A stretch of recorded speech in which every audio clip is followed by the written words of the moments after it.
Hi! In front of me is Samsung Galaxy S22 and today I would like to show you how you can set up face unlock on this smartphone. Start by opening settings and scrolling down right away. Now click on biometrics and security, tap on face recognition and enter your current login method. When you're ready, you need to read the disclaimer, choose continue and follow all of those instructions. Wait for 100% mark and keep your face in frame.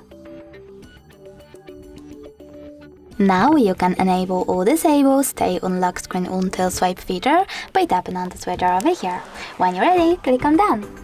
Over here you can also enable or disable all of those face recognition features by tapping on the proper switchers. When you're ready, click home button and now when I turn off my screen, then turn it back on.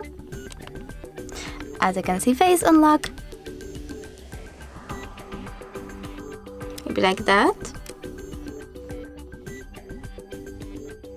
Is working properly, so all I need to do is swipe up to open my smartphone.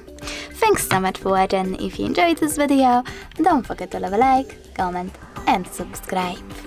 Bye!